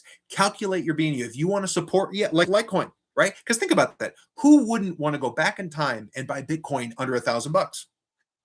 Right? You're like, oh, that'd be great. Well, bro, to own the equivalent proportion of the network, right? That's what you do. That's why you calculate a BNU. You want to know, okay, for every 1 Bitcoin, how many of there are these? And then once I know how many there are, I just got to multiply it by the spot price to give me a normalized value, dollar for dollar, capital expressiveness and efficiency paradigms to model if I'm a small business, right? How you want to, it's very cool shit. So think about that. That's why, like, people that get really like toxic about it, it's like, bro, slow your roll. $200. Did I just break your, if that broke you, well, you're bad for, Bitcoin. Shut the, right? At the end, it's $200. Stop drop your golden calf, fucking ninny. You know what I'm saying? But that's the thing. When Litecoin, really, that's what you should arbitrage against Sailor. You should not sell your Bitcoin for cash. Never do that. Use something like, not financial advice, education only, but something like a Thor swap or a Silent swap or a Houdini swap or something. Use a decentralized exchange and say, hey, thank you, Sailor, for helping bid this up, right? But I'm going to go ahead and, and on the Litecoin set, 84 million. And think about that, right? So to support liberty and freedom for the people and impose honesty on the spot price for Bitcoin, a unit of honesty on the Litecoin set. So what I'm trying to tell you is, Litecoin is the game that can't be stopped. When I think about all the assets that exist, right? Like ADA, Cardano has the encumbrance of Charles and the FEs, is what it is. Their community has been dealing and suffering under that, and we're building the way out. Shout out to the Cardano Collective, right? I believe in you guys. I really do. Hey, plug for the Cardano Collective. 2 primary objectives. First, before we launch, as we launch these cool projects, let's get our SPO roster going. Let's get them support. Let's get them delegation cooking, but let's get us together. And then D-reps, okay? So join the Discord, say, hey, yo, SPO, yo, D-rep, and then together we're going to cook. Hey, how should we be allocating our capital? Because look, giving a lot more money to people that have had billions of dollars, it's like, I'm sorry, I'm going to be honest. If you've had billions of dollars, millions at the protocol level, just from staking ADA, like if you're Cardano Foundation or Emergo or IO, just your ADA generating ADA that you can sell is millions and millions and millions and millions of dollars. And you couldn't address our stablecoin liquidity. You couldn't help Strike fly. Like literally acting in your own interests, getting exposure to Strike, which supports Strike. And that, man, we can do better, right? Love and, just like Clarity Act and Banks, the golden thread, right? You actually advantage both free market. And yeah, the powers that be in the Cardano paradigm are not the solution, and giving them more money isn't that. And really, to become powerful, we just need to unify our SPO network and our RD reps. SPOs give revenue, actually. We actually start to have coordinated revenue. So then we have 10, 20, 30, 50, stake pools that are going, hey, if we come together and delegate, we use our ADA rewards for validating the network and we support Strike, right? We can maybe get more yield that way. And then suddenly, right? And then when we can give that gift as an SPO network across the ecosystem, so like again, we had this great this question saying really quick, what would you be using as a substitute for tap tools? And again, I think that's great. Let me look that up again. There's two folks that have launched some projects. It's like Bird something. I think it's Bitbird.ai and Lump Tools. Let me make sure. I just want to. Yeah, lumptools.xyz. So shout out to them. Trying to close this thing. Cool. But yeah. Shout out to those folks. So if you're looking for a tap tool alternative, go to those ones that I just mentioned. And yeah, you can see what's cooking over there on Cardano. But yeah, so peace. So that kind of covered. I think so. That's typically how I like to do it. Is the first hour or so would be three things. So we covered the Illinois privilege tax, first time that it's ever existed in America. I think that we could look at it as like the doorway to the crypto Hope Hub houses and the Melenzi Mayors project, where we're basically just saying, hey, are you a small business in America? Start locking 20 to 30% of your profit into Bitcoin and Litecoin and whatnot. Whether you're taking fiat, Solana, Litecoin, whatever, right? Ideally, you get deposits directly, but even your fiat deposits, I would contend, entertainment purposes only, do your own research, not financial advice, but I would contend that any small business, especially at these price levels, pre-Clarity Act, bro, woo-wee, because I mean, think about that, man. You could be that little coffee house, makes barely over 100 grand, that gets maybe that little coffee house ends up being able to get half a Bitcoin, right? Because it's only 60 something thousand, so it'd only be 30 something grand. So some little coffee shop somewhere making $100,000 a year in revenue that decided to go, okay, well, these young kids out here that are saying whatever, like they do a good job and they seem to be, whatever. All right, fine, I'm in. You know what I mean? And maybe she got the place paid for. It's been there for 60 years. Suddenly, that little small business is going to have a treasury that they can collateralize, borrow against all of the additional expressiveness and freedom you get with Bitcoin. And remember, Bitcoin's global. That's borderless, international, and free. Shout out to the Sneck fan. But yeah, Bitcoin is powerful, and that's hope back in the hometown. And then suddenly that little coffee shop, that mom and pop bakery, that auto repair shop, like I'm thinking about that, dude. Some of these service folks, like people that are in like plumbing, electrical, like bro, trades. If I was a trade, I have chills thinking about that. Unfortunately, because those bills are sometimes really expensive, man. You have a serious auto repair bill on some of these things, man. It's crazy, especially with tariffs. Oh my gosh, when you have to get parts from overseas. But anyway, could you imagine there, right? Like, hey, you want a new engine, okay? That's going to be $5,000, some crazy number, right? But imagine if that little business said, hey, look, if you pay me in Bitcoin, I'll give you a 5% discount. Right? Because in that one thing, too, shout out to peer-to-peer cash, shout out to Satoshi Nakamoto, released the Bitcoin white paper on Halloween night, 2008. Genesis block cooking since January 3rd, 2009. Shout out. But yeah, so in that one fell swoop at 60-something thousand, whatever, this small mechanic and whatever just gave someone, could you imagine 5% off a $5,000 bill, or 10%? That becomes very material. So suddenly, even if you don't want Bitcoin, you don't know what it is. You're like, hold on. You're going to give me a $250 to $500 discount just by paying you in a different asset?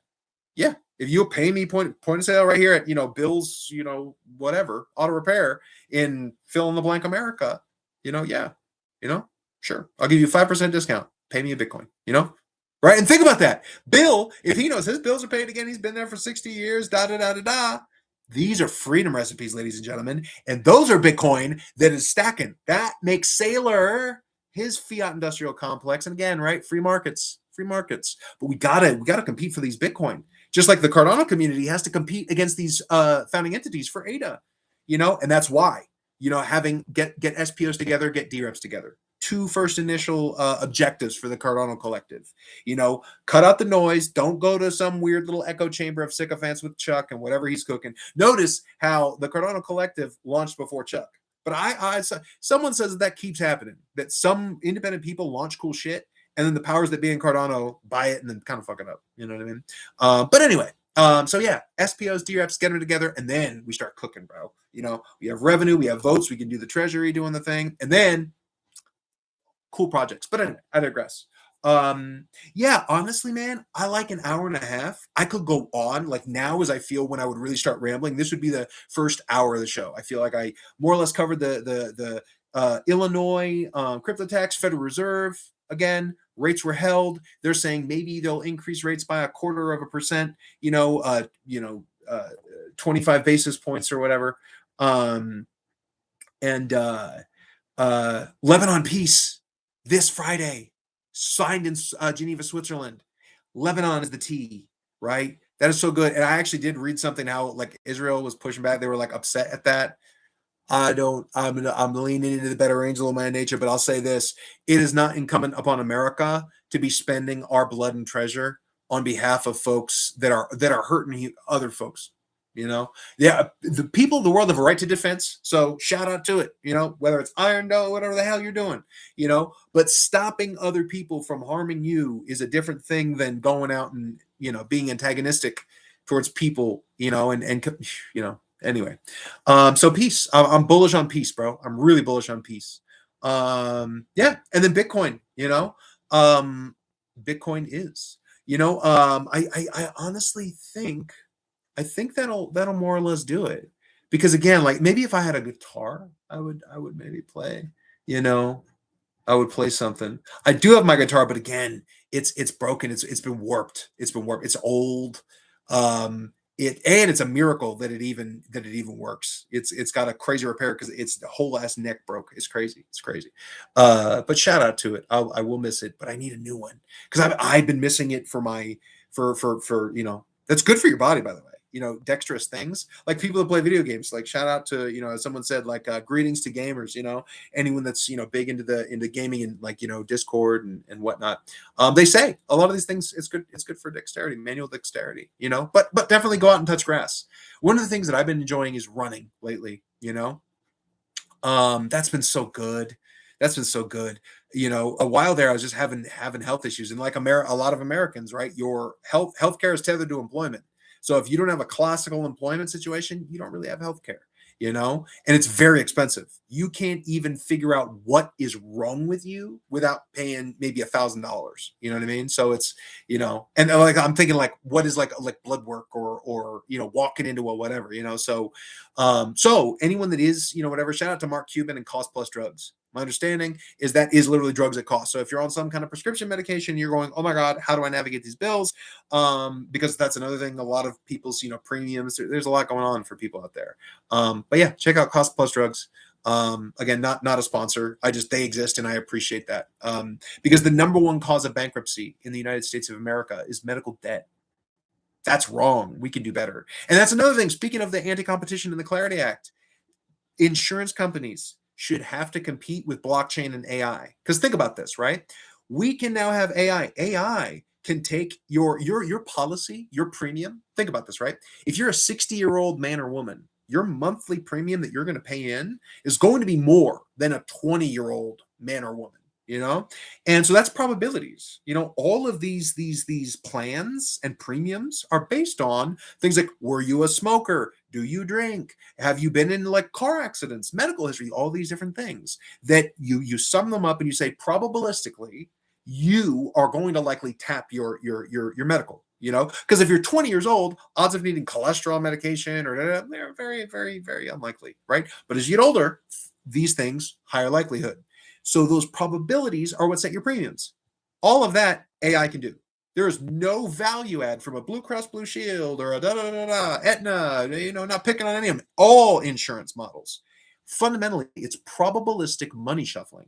So when you look at, okay, AI, when you adopt the policy, right? When you input this information, right? You give that to an AI agent. Shout out to Midnight Network, privacy preserving smart contract capability. Here's a whole lane, right?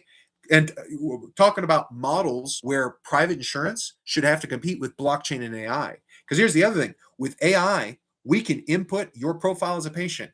We can query directly how much is a normal premium at one of these major providers. And get this, those guys have shareholders. So all those Walmart employees that are all on one of these, insurance companies, right? They're all paying in whatever they're paying in. Let's say they $1 million comes in from this one business, Amazon plant somewhere. It's $1 million are the people with insurance policies. These insurance companies pull 20% of that pot. Everyone's paying in for healthcare. They put $1 million in for healthcare. Private insurance goes, bet 200 grand pocket. With the 800,000 remaining, we'll talk about healthcare, right? And then they have an incentive to deny you care.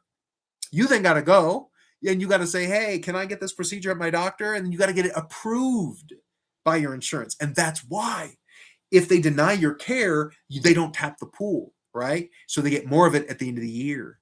Right. So when you think about it, also, it's fundamentally still a socialist model. A bunch of strangers are basically collectively realizing, all right, if we all create this pool, odds of me getting in a motorcycle accident or cancer, dude, shout out, fuck cancer. But you know what I'm saying? Like needing to tap it.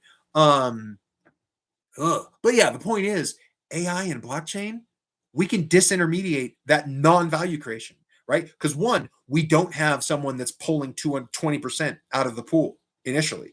AI can do that. AI can say, who are you as a patient? What are your needs? Where are your local providers? And then we're hearing, shout out to Mark Cuban again, he's talked about how like doctors and stuff have a hard time navigating like with insurance companies. The other reason why a lot of our medical costs are also inflated is the doctor knows they've got to fight with the insurance company.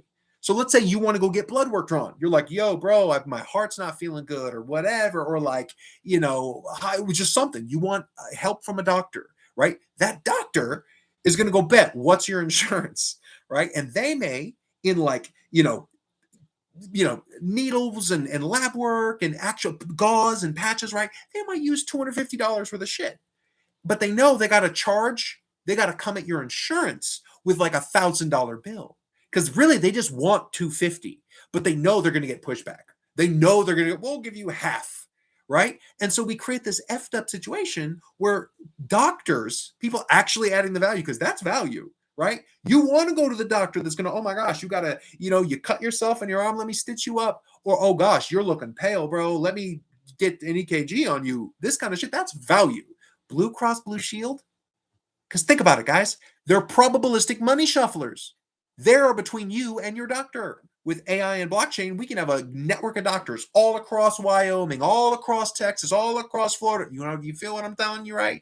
We make a global network. You can find your local doctor. They accept Bitcoin, Litecoin, XRP, Monero, all of it, bro.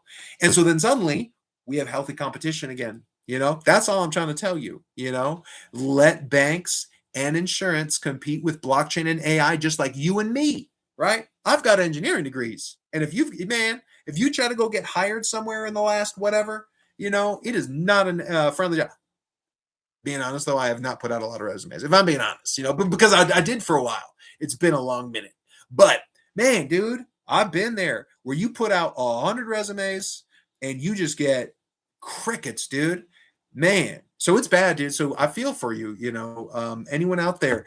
And that's the thing is if like, and we hear like Cisco, Amazon, Microsoft, right? We've even had, bro, beef producers, bro, farmers in America, right? Why are we doing like importing all this beef from countries? I forget if it was Argentina or Ecuador or whatever, but we can do better, guys. We need to do better, and one of the ways that we decouple, a lot of these inefficiencies is by free markets. That's why I spend so much time, thinking about these things, because I better Bitcoin conversations are necessary, because truly, I believe that these assets are perchance the only peaceful free market solution that remains.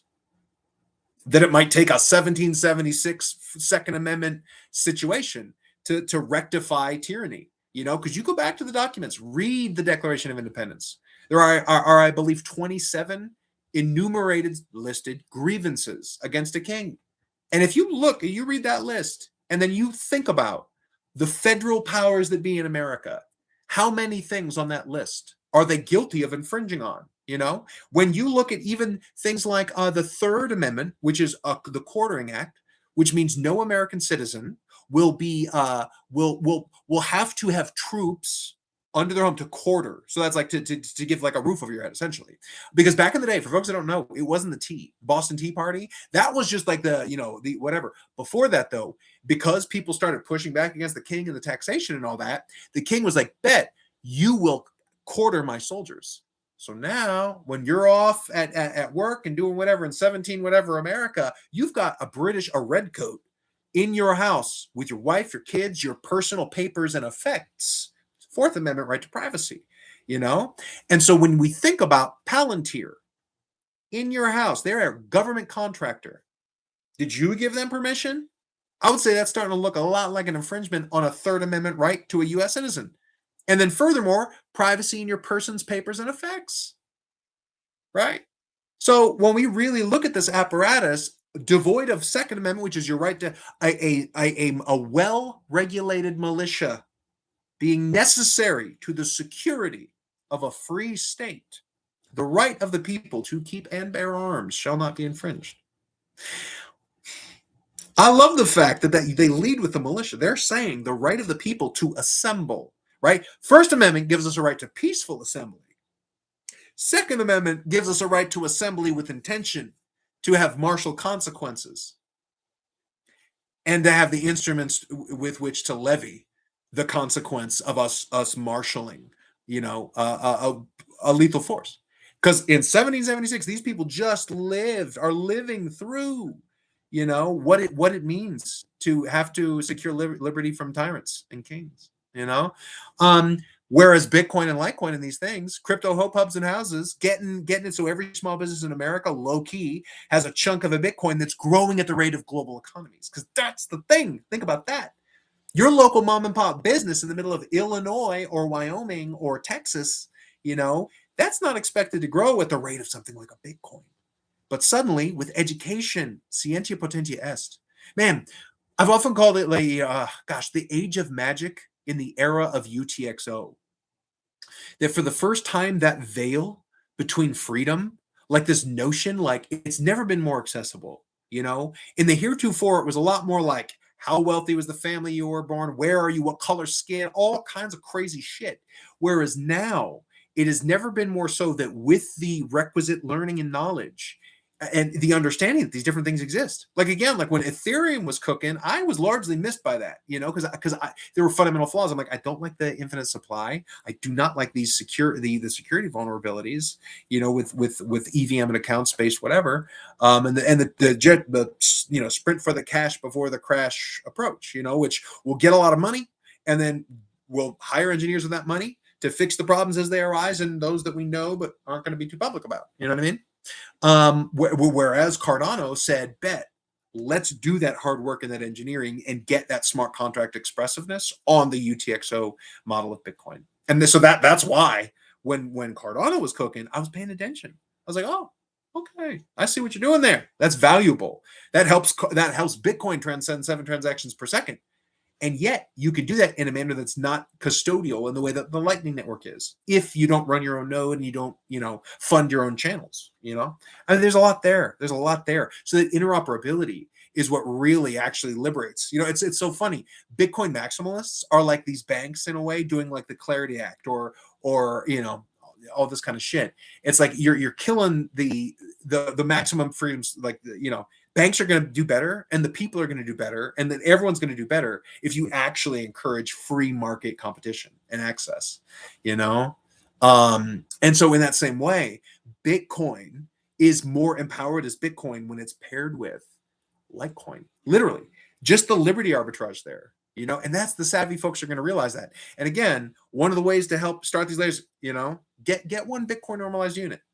Calculate the BNU. With ADA, there's 2,143 ADA for every one Bitcoin. There's 1,143 Night for every Bitcoin.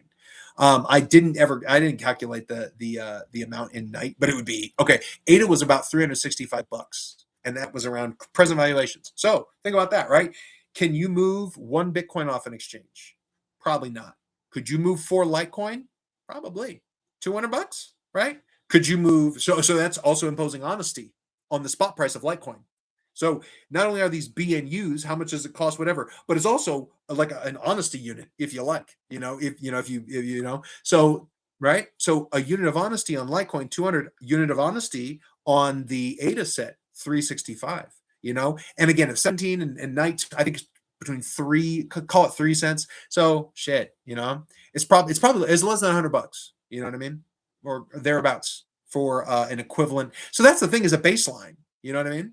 And imagine that, because, right, there are literally and factually more people with $200 than 60,000, and there's only 84 million Litecoin. Means that we can effectively decentralize the supply in a way that we know we can't, because we've got Saylor doing his bullshit and all the shit, whereas Litecoin doesn't have this issue. And it can become anything, you know what I mean? So these things are so powerful. These are other, and it's just like having a shared goals, I think it's important to have Litecoin say, okay, we're going to get to 50, and then 69 for the culture, then 420 also for the culture, but the all-time high is 386. So if you're on the marketing team, though, you say, yeah, we shoot for all-time high, but saying 386 doesn't really have the same thing as like 420, you know what I mean?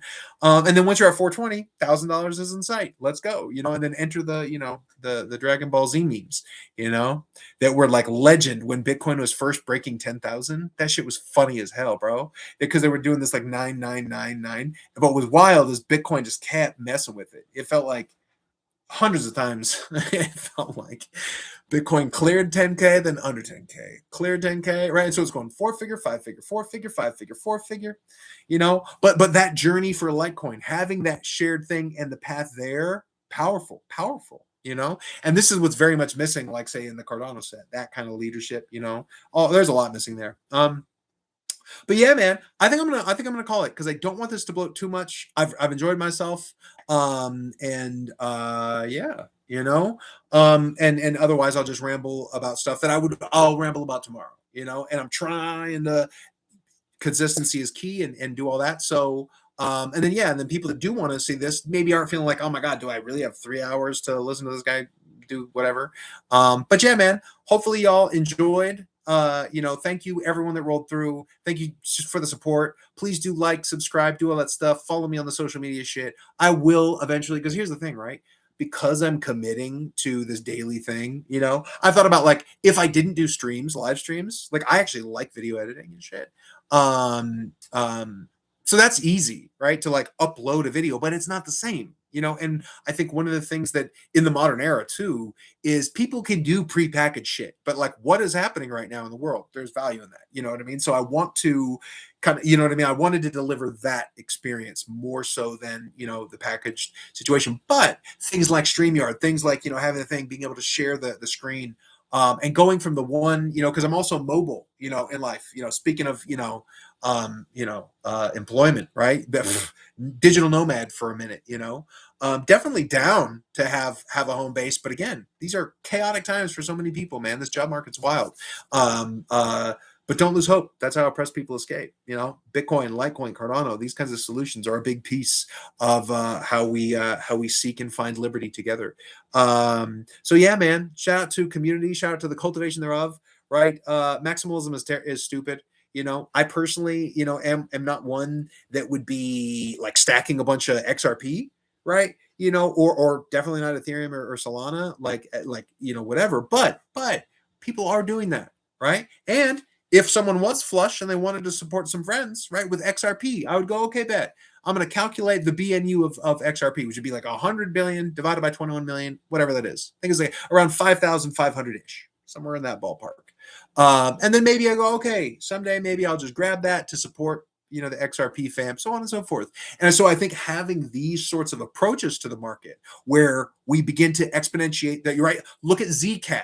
That's another thing, guys. Think, because really just put in your head, if this asset is as successful or a tenth as successful as Bitcoin, a hundredth as successful as Bitcoin, what is the cost of that participation? Right? Hence, we calculate the BNU. So look at like a Zcash. Folks that don't know, 21 million. Bitcoin Cash, 21 million. Because they started with Bitcoin's code base. Anyway. So by modeling that, right? If Zcash moons, boom, you're on the ride. And right now, it's not 60 grand to do it. So I think that instead of being toxic, be like, okay, I'm not going to be out here stacking a bunch of it, but I got you, fam. Right? You know what I mean? And think about that, right? You don't got to put your fortunes on Zcash, but then you also aren't salty AF if that does cook on towards 1,000. Zcash to 1,000, inevitable to me. You know what I mean?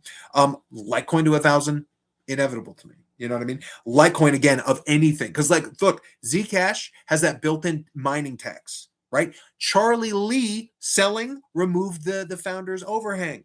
It also broke early cabals and shit, kind of like when you got into some of the 80s stuff. Litecoin is so brilliantly positioned. It's accepted everywhere. It truly is like a magic spell that can become anything that we can all claim a piece of. And remember, one Bitcoin worth is only 1 to 4 as a proportion of the total supply. Right now, those 4 cost you less than $200. The next Litecoin halving, and Litecoin's one halving behind Bitcoin, is in 2027. It's in a year next month. It's due for, I think, July 2027. And then the block reward for Litecoin is going to drop from 6.25 down to 3.125, just like Bitcoin did April of 2024. So think about that. There's a lot of shit that people are just sleeping on. And think about when that's going to hit too. Summer of next year. Leading into, right, with the great, and we got Clarity Act, bro. People are missing it, right? So that's why maybe get 4 Litecoin just in case it catches on. Maybe get 1 Zcash, right? Maybe get 1 Bitcoin Cash. Now things like Monero, they don't have that has an infinite supply, so that's the thing. But it is set to track very close, actually, to Bitcoin's issuance rate. It's designed to more or less track up to that 21 million to 2,140. It's just, instead of hitting that asymptotic issuance, it will keep going. But so in an apples, what's the cost of 1 Monero? I don't know. So probably between $300 and $500. I don't know. I haven't looked. But there you go. And so by modeling the market that way, and for these assets, so if you're a toxic maximalist, think about that, guys. It's a couple $100. You get it, and you move the on, right? So that's the thing. People that choose to be toxic about that are just choosing to be assholes, not because it's rational, like most assholes. So be nice. Just be nice. As the Buddha is said to have said, make of yourself a light. And as Jesus is said to have said, you will know them by their fruit. And love thy neighbor. That's like the second big commandment, he said. Is the first one was something like love thy God with all thy heart and all thy whatever. And then he said the second is like unto it, to love thy neighbor. That's really cool. I think he was as thyself or whatever, but it's cool, man. It's just don't be a dick.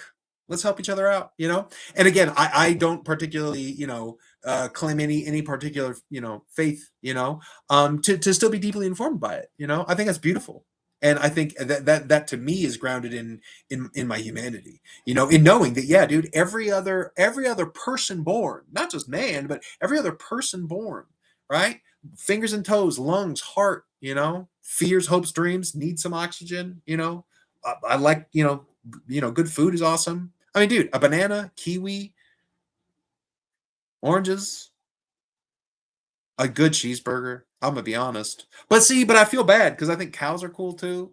Man, I think that's one thing in the 1950s. You watch we were so much more comfortable being like, we're the masters of the earth. You know, now we had racism. We were willing to be assholes to literally other Homo sapiens, like other, you know, but like a lot of that, you know, like I don't know. I think of like that like 50s school footage, like, you know, here's humanity, you know, mastering the animal kingdom. You know, and so the way that we are like, oh yeah, chickens and beef, you could just be, you know, pork and whatnot, just kind of ruthless to like shared life in a weird way. But it does not mean that burgers aren't delicious as fuck.